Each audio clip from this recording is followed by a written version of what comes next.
కేసీఆర్ పాలనే బాగుండేది. ఇప్పుడు అన్నీ ఆగిపోయినాయి కదా. ఏవైనాయి రెండే అయినాయి, బస్ ఒకటి కరెంటు అయినాయి. ఇక తత్తిమ ఏది కాలే. ఇప్పుడు తెలియదా? ఇప్పుడు ఏది కాలేదన్నప్పుడు వేయరని తెలుసు కదా. రైతులు మాత్రం వేయరు.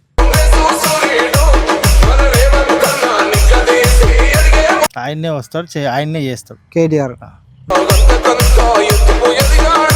ఇక మస్తు మాట్లాడతారు అవన్నీ అయితే. నమస్తే అండి, మీ పేరు? నమస్తే, కృష్ణాగౌడ్ నా పేరు. ఊరండి? సోలక్పల్లి. సోలక్పల్లి మండలం? జిన్నారం. జిన్నారం పటంచేరు నియోజకవర్గం. పటంచేరు నియోజకవర్గం, సంగారెడ్డి డిస్టిక్. కేసీఆర్ పాలన బాగుందా, రేవంత్ రెడ్డి పాలన బాగుందా? కేసీఆర్ పాలనే బాగుండేది. బాగుండే. ఏమేమి బాగుండే? రైతు బంధు వచ్చేది, రైతు బీమా వచ్చేది, పెట్టుబడి సాయంకి వచ్చేది, వాటర్ కెనాల్స్ అవన్నీ బాగుండే.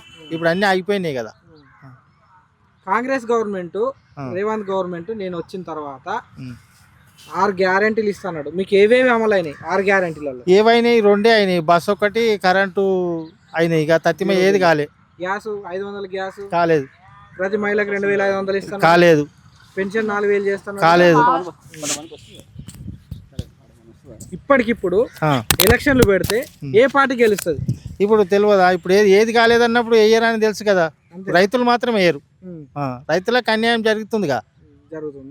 జరుగుతలేదా? జరుగుతుంది. నేనంటే బీజేపీకి ఒక ఛాన్స్ ఇస్తారా? బీజేపీకి ఇప్పటి వరకు అయితే ఇవ్వలేరు కదా. ఇవ్వరు. కష్టమే. ఇప్పుడు హైడ్రా పైన మీ ఒపీనియన్ చెప్పండి, మీరు ఏమనుకుంటున్నారు? హైడ్రా పైన నిరుపేదలు ఇబ్బంది పడుతున్నట్టుగా అనిపిస్తుంది. ఇబ్బంది పడుతురు నిరుపేదలు. హైడ్రా ఏందని వాళ్ళకి ఏదైనా సొల్యూషన్ చూపెట్టి అది గూలగొట్టుంటే బాగానే. హైడ్రా మంచిదే, హైడ్రా కాదంటలేం మేము కూడా. ఆ చుట్టుపక్కల ఉన్నాయి కానీ వాళ్ళకు నివాసం ఏమన్నా ఉండి ఇది గూలగొడితే బాగుండేది అనిపిస్తుంది. వాళ్ళకు ఏర్పాటు చేసిన తర్వాత ఇది గూలగొట్టేది ఉండే. సడన్లీ గూలగొడితే వాళ్ళు ఇబ్బంది అయ్యి చాలా ఇబ్బందులు పడ్డారు. కేటీఆర్ పాదయాత్ర చేస్తా అంటున్నాడు. కాంగ్రెస్ వాళ్ళు ఏమంటున్నారు? అరచేతుల యాత్ర చేయు, ఆయన నువ్వు రావు అని చెప్పి మాట్లాడుతున్నారు. ఆయన్నే వస్తాడు, ఆయన్నే చేస్తాడు కేటీఆర్. ఆయన్నే వస్తాడు. మద్దతు ఇస్తారా మీరు? కేటీఆర్ పాదయాత్రకు మద్దతు ఇస్తారా? ఇస్తాం. ఏమో జైలు వేస్తాం అంటున్నారు. అది ఆయనకు ఇక మస్తు మాట్లాడతారు అవన్నీ అయితే. అది తప్పు చేస్తే పోతారు, తప్పు చేయకపోతే ఉంటారుగా.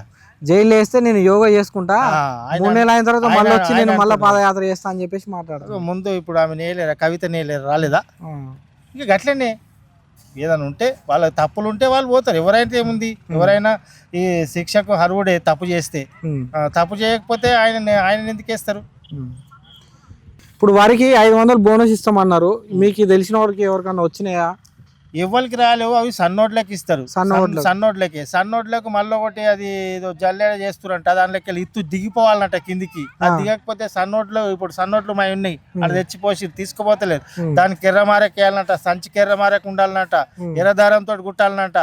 ఇవన్నీ వాళ్ళు ఇన్స్ట్రక్షన్ పెడుతురు. దానివల్ల ఎవరు ఇయనికి ముందుకు పోతలేరు. అధికారంలోకి రాకంటే ముందు మేము వడ్లు మీరు ఎంతైనా పండించుకోండి, మేము 500 బోనస్ ఇస్తామన్నారు. ఈ వడ్లు ఆ వడ్లు అని చెప్పలేరు కదా. ఈ వడ్లు ఆ వడ్లు అని చెప్పలేరు. ఈ వడ్లకి ఇస్తారా అని అనుకున్నాము, ఈ వడ్లకి ఆ వడ్లకి అనుకున్నాం. మీకు ఆ వడ్లు అయినా సరే ఆ వడ్లు కూడా ఇప్పుడు ఇస్తలేరు కదా. తర్వాత అంటుండే అది ఎప్పుడు వస్తుందో రాదో. ఇంతకు ముందు ఉన్న ప్రభుత్వంలో కూడా చెరుకు ఇట్లా ఇస్తా అని చెప్పి చెరుకు మొత్తము బోనస్ ఇస్తామని అవి ఎగ్గొట్టిరు, రానేలేవు. మీకు కొనుగోలు సెంటర్లు ఓపెన్ అయినాయా? అయినాయి. కొన్ని ఊర్లలో కాలేమన్నారు. సరేనా, మొత్తానికి ఏ గవర్నమెంట్ వస్తుంది అంటున్నారు మీరు?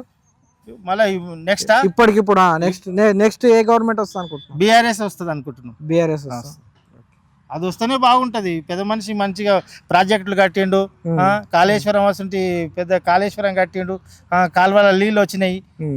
ఇప్పుడు ఏది వస్తుంది? అన్ని ఆఫ్ చేసి ఈయన చేసింది, ఆయన ఆపుతున్నాడు, ఆయన చేసింది ఈయన ఆపుతున్నాడు.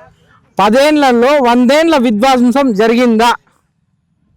కేసీఆర్ పాలనలో రేవంత్ రెడ్డి అన్న మాట ఏంటంటే 10 ఏళ్లలో 100 ఏళ్ల విధ్వంసం జరిగింది అని అన్నాడు. మీరేమంటారు? ఏం జరిగింది 100 ఏళ్ల? కాళేశ్వరం ప్రాజెక్ట్ కూడా 1,00,000 కోట్లు పెట్టి 1,00,000 కోట్లు వీళ్ళ జేబులకు నిండినాయి. వీళ్ళు తింటే అట్లా వచ్చి పచ్చదనం ఏర్పడకపోవు కదా.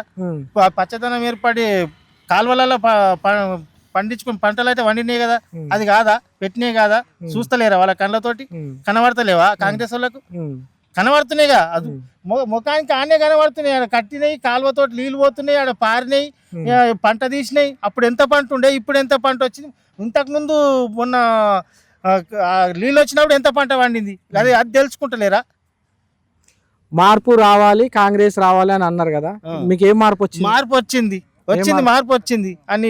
ఇదే కళ్యాణ్ లక్ష్మి ఎగ్గొట్టిండు, షాదీ ముబారక్ ఎగ్గొట్టిండు, రైతు బీమా ఎగ్గొట్టిండు, రైతు బంధు ఎగ్గొట్టిండు, కేసీఆర్ కిట్టు ఎగ్గొట్టిండు. ఇంకేముంది? ఇవన్నీ ఎగ్గొట్టే పనే ఉన్నది మొత్తం ఆయనది. ఇంకేమున్నది? మంచి చేసేది ఏం లేదు. మొత్తానికి ఎగ్గొట్టుడు ఎగ్గొట్టుడు ఉన్నది. రుణమాఫీ గురించి చెప్పండి. డిసెంబర్ 9 నాడు నేను రాగానే రుణమాఫీ మాఫ్ చేస్తా, మీరు పోయి ఉరుకుని పోయి బ్యాంకులలో పోయి తెచ్చుకోండి రుణం, నేను రాగానే మాఫ్ చేస్తా అన్నాడు. మీరు తెచ్చుకోలేరా? మేము తెచ్చుకున్నారా? నేను తెచ్చుకున్నాం. సంతోషమే కదా మరి. నాకు సంతోషం, నా తోటోనికి సంతోషం లేదుగా. మాఫీ కాలేదు. అందులో ఒకరికి అయినాయి, కొంతమందికి అందరికి కావాలి, అందరికి కాలేవు కదా. అట్లా ఎంతవరకు మాఫీ అయినాయి? ఎంత సగం అయిండొచ్చు, సగం కాకుండొచ్చు. చాలా బాగానే ఉన్నాయి. మీకు మాఫీ అయిందా? నాకు మాఫీ అయింది. ఎంత ఉండే మీకు? నాకు 50,000 ఉండే. 50,000 ఉండే. అదే 1,00,000 2 లక్షలు ఉన్న వాళ్ళకి కాలేదు. మా ఫ్రెండ్కి 1,00,000 రూపాయలు ఉండే, మాఫీ కాలేదు. 50,000 కూడా కొంతమందికి మాఫీ కాలేదు. 1,00,000 లోపు అన్నారు కానీ 1,00,000 లోపు కూడా కాలేదు. కాలేవు.